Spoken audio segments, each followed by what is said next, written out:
जिस smart class जो projector वाले सॉल्यूशन की हम आज बात कर रहे हैं या आज 2-4-10 साल पहले, वो आज से 22 साल पहले इंट्रोड्यूस हो चुका था उन देशों में।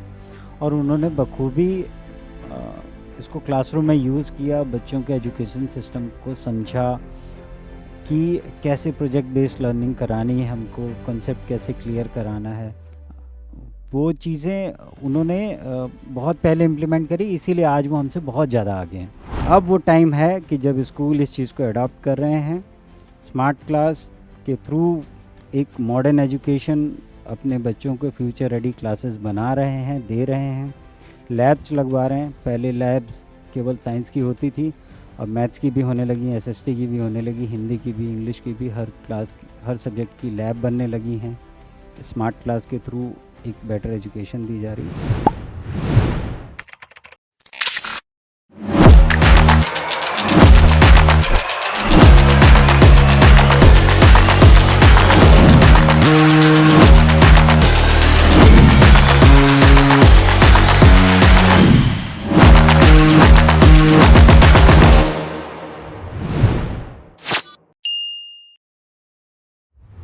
तो आज हम चर्चा करेंगे स्मार्ट क्लास के बारे में, किसी भी कंपनी का हो, राइट।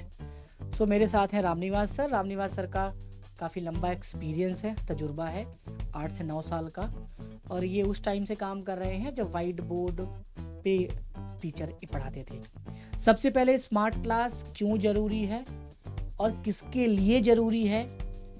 ये स्कूल के लिए ज़्यादा इम्पॉर्टेंट होता है या बच्चों के लिए इम्पॉर्टेंट होता है? Sir please. हेलो, नमस्ते। जैसा कि सर ने परिचय दिया, हम लोग काफ़ी दिन से हैं इस फील्ड में और हमने बहुत सारे स्कूलों से मिले हैं और वहाँ के जो एडमिन स्टाफ है वहाँ से लगातार चर्चाएं होती रही हैं। बेसिकली अगर देखें तो स्मार्ट क्लास स्कूल के लिए भी ज़रूरी है और बच्चों के लिए भी ज़रूरी है। स्कूल के लिए ज़रूरी यूँ है क्योंकि उससे टीचर्स का काम आसान होता है।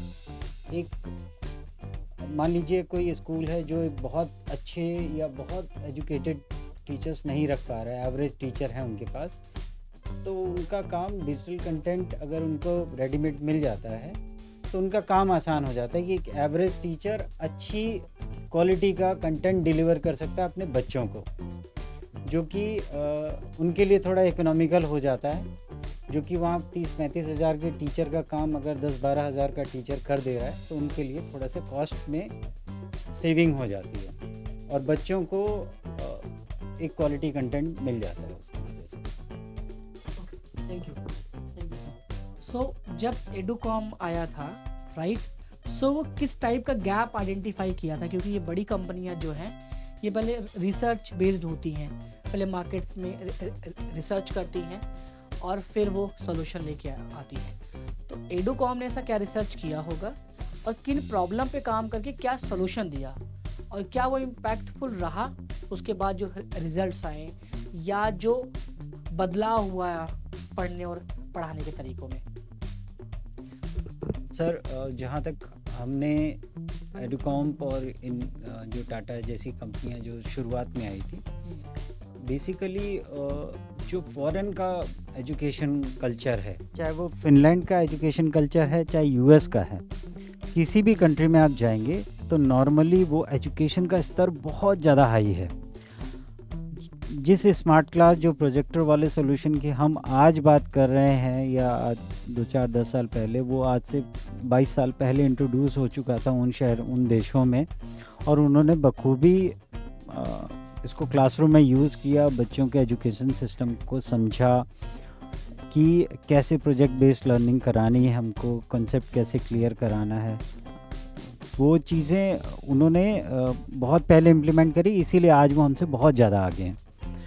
हम एजुकेशन सिस्टम में कहीं आज भी टॉप 50 कंट्रीज़ में तो नहीं आते हैं। तो हमने ये चीज़ देखी कि अगर एजुकेशन हमारी जितनी अच्छी रहेगी, एजुकेशन सिस्टम जितना अच्छा रहेगा, उतना ही अच्छा देश का भविष्य होगा। एडुकॉम ने ये मार्केट में गैप देखा, इंडिया में लेकर के आया, और जो बड़े स्कूल्स थे जो इसको जिनके पास पेइंग कैपेसिटी थी उन्होंने उसको इम्प्लीमेंट किया और वो रिज़ल्ट उनके बच्चों के स्कोर में दिखा भी। तो वही देख कर के अब छोटे लेवल के जो स्कूल थे जिनके पास थोड़ी पेइंग कैपेसिटी कम थी वो असेंबल्ड स्मार्ट क्लास लगाने लगे, जो कि एडुकॉम पे अफोर्ड नहीं कर पा रहे थे, वो असेंबल्ड वाले स्मार्ट क्लास लगाने लगे, जो कि उनको इकोनॉमिकल आने लगा, बजट में आने लगा। अब आने वाले टाइम में ये नीड ऑफ द आवर है कि हर किसी को ये ज़रूर से ही ज़रूर करना ही पड़ेगा, जो कि अब NEP भी कह रहा है कि आपको थ्योरी बेस्ड क्लासेस नहीं करानी है, आपको प्रैक्टिकल क्लासेस करानी है। अदरवाइज़ हमारा जो एजुकेशन सिस्टम था वो यही कहता था सिर्फ रटो, कंसेप्ट को समझने की। टीचर भी उसी चीज़ पे फोकस कराते थे कि कैसे हमारा सिलेबस कंप्लीट हो जाए और बच्चों को वो चीज़ याद हो जाए, जो हमने पढ़ाया है एज इट इज़ वो जाकर के कॉपी में उतना लिख दें, दैट्स इट। बट वो कॉन्सेप्ट क्लियर होने के लिए हमें जो इस स्मार्ट बोर्ड की ज़रूरत पड़ी कि बच्चे समझें उस चीज़ को, खुद से इनोवेशन वाली जो स्किल है वो डेवलप करें। इनोवेटिव स्किल अभी तक हमारे कंट्री में नहीं है, हम छोटे लेवल का PCB भी नहीं बना पाते हैं। आजकल हम इतना निर्भर हैं US, चाइना जैसी कंट्रीज़ के ऊपर, छोटी छोटी चीज़ें भी हम बाहर से इंपोर्ट करके ले आते हैं और उनको यूज़ कर रहे हैं। वो इनोवेशन वाली स्किल जब तक हमारे अंदर नहीं होगी, जब हम छोटे लेवल से ही क्लास 1 से ही क्लास 2 से ही जब तक हम इस चीज़ में इम्प्लीमेंट नहीं करेंगे, तब तक चीज़ें संभव नहीं है। अब वो टाइम है कि जब स्कूल इस चीज़ को अडॉप्ट कर रहे हैं, स्मार्ट क्लास के थ्रू एक मॉडर्न एजुकेशन अपने बच्चों को फ्यूचर रेडी क्लासेस बना रहे हैं, दे रहे हैं, लैब्स लगवा रहे हैं। पहले लैब केवल साइंस की होती थी, अब मैथ्स की भी होने लगी, SST की भी होने लगी, हिंदी की भी, इंग्लिश की भी, हर सब्जेक्ट की लैब बनने लगी हैं। स्मार्ट क्लास के थ्रू एक बेटर एजुकेशन दी जा रही है, जो एक अच्छा कदम है एजुकेशन सिस्टम में इम्प्रूवमेंट का।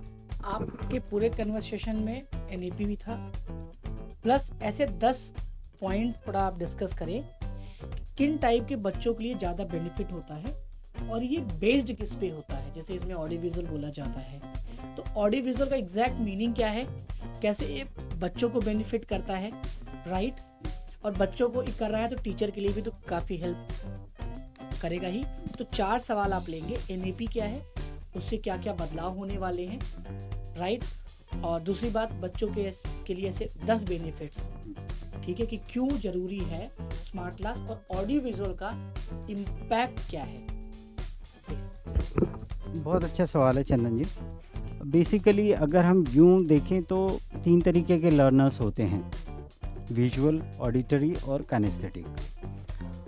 इनमें सबसे ज़्यादा जो आजकल जो बच्चे हैं, विजुअल, थोड़ा सा मैं इसको एलोबरेट कर दूं, विजुअल बच्चे वो हैं जो चीज़ों को देख करके जल्दी समझते हैं। ऑडिटरी जो हैं जो देखते भी हैं और पढ़ करके उनको नॉवेल पढ़ना, न्यूज़पेपर पढ़ना, इन सब चीज़ों में बहुत इंटरेस्ट होता है। और तीसरे जो होते हैं काइनेस्थेटिक, जो करके सीखते हैं, प्रैक्टिकली वो चीज़ों को समझने की कोशिश करते हैं। सपोज़ अगर उनके हाथ में रिमोट भी आ गया तो वो पहले रिमोट को खोल खाल के देखेंगे, इसमें क्या क्या है, चीज़ें हैं, कैसे हैं, ये काम कैसे करती है, इसका थ्योरी क्या है। तो काइनेस्थेटिक वो बच्चे होते हैं। अभी जो एज़ पर गूगल के हालिया सर्वे के 69% जो बच्चे हैं वो विजुअल हैं, बिकॉज़ उनका जितना भी डिस्ट्रैक्शन है, वो चाहे खेल रहे हैं, गेम्स हैं, एक्टिविटीज़ हैं, वो फिज़िकल एक्टिविटीज़ तो अब रही नहीं, बच्चे मैक्सिमम टाइम फ़ोन में बिता रहे हैं, यूट्यूब पे बिता रहे हैं या अपना कंप्यूटर में बिता रहे हैं। तो विजुअल इस समय बहुत ज़्यादा है और जिसकी वजह से अब अर्ली एज में बच्चे बहुत स्मार्ट होते चले जा रहे हैं। तो अब हम ये देख रहे हैं कि अगर 70%, 69% बच्चे विजुअल हैं तो क्या उनकी लर्निंग विजुअल है या नहीं है। अगर विजुअल, हम आज से 20 साल 30 साल पहले के अगर पढ़ाई का सिस्टम देखें तो कंप्लीट वो थ्योरी बेस ही थी, किताब में हमें जो पढ़ना है और वही हमको लिखना है, वो याद करना है, लिखना है, टीचर ने जो पढ़ाया हम उसके बियॉन्ड जाते ही नहीं थे। अभी अगर बच्चों का जो विजुअल लर्निंग इम्प्रूव हुआ है, वो हर चीज़ में विजुअल खोज रहे हैं, वो चाहे मूवी है, चाहे वो गेम्स हैं, चाहे एक्टिविटीज़ हैं, हर चीज़ में विजुअल है, उनकी पढ़ाई भी उनको विजुअल चाहिए। अदरवाइज़ 3 से 4 सेकंड के अंतर में वो अपना टॉपिक चेंज कर लेते हैं। आप वीडियो भी देख रहे हैं या कुछ भी है, अगर उनको विजुअल चीज़ें नहीं मिल रही हैं तो वो वहाँ से या तो बोर होने लगते हैं या तो वो तुरंत वहाँ से उठ के चले जाएंगे, किताब तो वो पढ़ना ही नहीं चाहते। तो हमें ऑडियो विजुअल उनको कंटेंट देना ही पड़ेगा जिससे कि उनकी लर्निंग इम्प्रूव हो। अदरवाइज़ वो अगर एंटरटेनिंग नहीं है तो बच्चे उसमें इन्वॉल्व होते ही नहीं हैं। अगर एंगेज भी नहीं होंगे, इन्वॉल्व नहीं होंगे और एंटरटेनमेंट नहीं है तो वो उस चीज़ में बहुत देर तक नहीं रहेंगे, जिस वजह से अगर वैसा कंटेंट नहीं मिल रहा है तो वो आगे उसमें रिस्पॉन्ड ही नहीं करते। तो हम कोशिश करते हैं कि क्लासरूम को उतना ही कलरफुल बनाएं, उतना ही विजुअल बनाएं, लैब्स के थ्रू इंटरेक्टिव बनाएं और ऑडियो विजुअल के थ्रू उनको जल्दी से कंसेप्ट क्लियर कराएं, तो वो फ़ायदा करते हैं। NEP भी यही कहता है, जैसा कि US आज से कई सालों पहले से करता आ रहा है। वो प्रैक्टिकल चीज़ों पे ज़्यादा बात करता था, थ्योरी बहुत कम होती थी उनके यहाँ। उनके यहाँ जो 70% जो नॉलेज है वो जो होती है केस स्टडी बेस्ड लर्निंग कराते हैं। वो आपका कुछ भी प्रोजेक्ट है या कुछ भी टॉपिक है उस पर वो केस स्टडी बनवाते हैं बच्चों से। अलग अलग टॉपिक पे आप केस स्टडी बनाइए। आप बच्चे जब खुद से जा कर के चीज़ें इकट्ठा करता है, वहाँ से नॉलेज गेन करके ले आता है, तो वो ज़्यादा अच्छे से समझता है। अब फोटोसिंथेसिस आपने पढ़ा दिया, टीचर ने पढ़ा दिया और बच्चे ने समझ लिया, वो एक अलग वो हो गया। अब बच्चे को एक प्रोजेक्ट दे दिया कि आप फोटोसिंथेसिस के बारे में एक पूरा एक चैप्टर पे एक थीसिस लिख करके ले आओ या उसके लिए एक केस स्टडी बनाओ। तो बच्चा फोटोसिंथेसिस से रिलेटेड गूगल पे जो कुछ भी है वो सर्च करता है, जो जहाँ से नॉलेज गेन कर सकता है वो वहाँ से नॉलेज गेन करता है और उसकी पूरी केस स्टडी बनाता है, तो वो ज़्यादा सीखता है। जब लर्निंग खुद से इन्वॉल्व होती है बच्चे की तो वो ज़्यादा सीखता है। और हम ये जो 2 वे कम्युनिकेशन है ना, ये इसमें बच्चे को कम समझ में आता है। टीचर ने लिखवाया बोर्ड पे, बच्चे ने लिखा, याद कर लिया और एग्ज़ाम में वही एज इट इज़ लिख दिया, वो कंप्लीट सोल्यूशन नहीं है। तो अभी एजुकेशन थोड़ी सी चेंज हो रही है और हम इसका बेनिफिट देना चाहते हैं। वीडियो देखते हैं उनको लगता है या तो ये बड़े स्कूलों के चोचले हैं, बड़े स्कूल के पास पैसे हैं, लगवाना चाहिए। तो क्या ये सही में बड़े स्कूलों के प्रोजेक्ट्स हैं? क्या ये केवल मार्केटिंग के लिए है? छोटे स्कूल क्यों नहीं सोच पा रहे हैं? अगर सोच रहे हैं तो उनमें क्या बदलाव आएगा? या उनको करना चाहिए या रुकना चाहिए? ये बहुत सारे सवाल आते हैं कि ये बड़े स्कूल वाले करते हैं। देखिए, बड़ा छोटा कोई भी स्कूल है, वो वहाँ के एजुकेशन सिस्टम के ऊपर डिपेंड करता है। अगर हम किसी IIM या किसी IIT कॉलेज में जाते हैं तो ये गवर्नमेंट के प्रोजेक्ट, बट ये कहीं ज़्यादा रिलायबल हैं।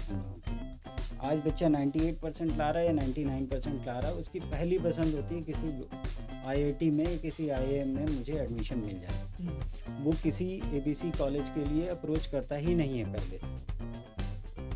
आप अगर IIM की या IIT की स्टडी देखें तो वहाँ पर प्रैक्टिकल नॉलेज बहुत ज़्यादा है। उनका जो केस स्टडी बनवाने का तरीका है, छोटा स्कूल, वो अभी मैंने आपको एक थोड़ी देर पहले बात बताई थी कि वो उसको केवल करिकुलम कंप्लीट कराना है। सिलेबस उसका जो 1 साल का मिला है, 12 चैप्टर हैं, 12 चैप्टर कैसे कैसे महीने में टीचर कंप्लीट करा दे। उसको कोई मतलब नहीं कि बच्चे को कितना समझ में आया, कितना नहीं समझ में आया। तो जो बड़े कॉलेज हैं 1 to 1 बच्चे के ऊपर ध्यान देते हैं। बड़ा छोटा स्कूल से कोई फ़र्क नहीं है, सिर्फ वो बच्चे को अब देखिए, अगर कोई बड़ा स्कूल है तो वो हर एक इंडिविजुअल बच्चे पर निगरानी करते हैं और हर एक बच्चे पे अच्छा ध्यान देते हैं, तो वहाँ के बच्चे निकलते भी अच्छे हैं। तो वो अलग बात है कि वहाँ पे पहले ही फिल्टर्ड बच्चे जाते हैं, जो अच्छे टॉप रैंकर होते हैं, वो एडमिशन में भी वो क्राइटेरिया लेते हैं कि केवल अच्छे बच्चों को लेना। लेकिन ये जो है, ये जो कंसेप्ट है, ये जो बाकी कंट्रीज़ भी जो इस कंसेप्ट को यूज़ कर रही हैं, इससे बच्चों को बेनिफिट बहुत मिलता है। अगर आप इससे ना पर्सनलाइज्ड लर्निंग डेवलप होती है। हर बच्चे की जो पर्सनलाइज्ड लर्निंग है, हर बच्चे का स्पीड अलग है, हर बच्चे का पेस अलग है, वो किस मेथड से सीखता है, या वो विजुअल है, ऑडिटरी है, कैनेस्थेटिक है, किस मेथड से वो सीखता है। तो टीचर क्लासरूम में हर एक वो काम कराता है, उनसे प्रोजेक्ट भी बनवाएगा, उनसे फाइल वर्क भी करवाएगा, उनसे बोर्ड पे बुला करके कुछ एक्टिविटी भी करवाएगा। तो ये सब चीज़ें ही इन्वॉल्व होती हैं एक अच्छे स्कॉलर बच्चे को अच्छे एजुकेशन सिस्टम में। तो पहले अच्छे स्कूलों ने इसको अडॉप्ट किया, इसका सक्सेस रेशियो ज़्यादा था। अब धीरे धीरे मीडियम लेवल के स्कूल भी करने लगे हैं, वो 1-2 क्लासरूम से शुरू करते हैं और धीरे धीरे जैसे जैसे उनको अच्छा बेनिफिट मिलता है वो सभी क्लासरूम में लगवा रहे हैं। अब लगवा रहे हैं बिकॉज इनको अब समझ में आया है कि विजुअल जो लर्निंग है, एक तो वो बच्चों की पहली पसंद है और दूसरा इससे कंसेप्ट जल्दी समझ में आ जाता है और 90% टॉपिक क्लियर हो जाता है। और अगर हम कोई विजुअल देखते हैं तो वो बहुत दिनों तक याद भी रहता है। हमने कोई मान लीजिए मूवी देखी, तो फर्स्ट 3 घंटे के शो में मुझे पूरी मूवी समझ में आ गई, बहुत दिनों तक याद रहती है, मैं किसी को एक्सप्लेन भी कर सकता हूँ, घर पर आकर के बता भी सकता हूँ। बट वो नॉवेल में वो पढ़ने में हो सकता है मुझे महीना भर लग जाए उसी 3 घंटे की मूवी को, और मुझे कितना याद रहेगा कितना नहीं रहता आई एम नॉट श्योर। कि मैं जितना 100% अगर पढ़ा है तो उसमें केवल 30% ही रिटेन कर पाता हूँ, और वो हो सकता है जब मुझे उसकी ज़रूरत पड़ती है, मुझे एग्ज़ाम में लिखने की ज़रूरत पड़ती है, शायद 10% ही मैं डिलीवर कर पाऊँगा उसका। तो ये नुकसान भी है कि ऑडिटरी लर्निंग का ब्लैक एंड वाइट किताबों का वो इम्पैक्ट नहीं होता जो विजुअल लर्निंग का होता है। ग्रेट। तो पूरे कन्वर्सेशन में ये समझ में आया कि छोटे आप तब तक हैं जब तक हम छोटे समझ रहे हैं, और मुद्दा यहाँ छोटे बड़े स्मार्ट क्लास का नहीं है, मुद्दा यहाँ बच्चों के कैरियर का है।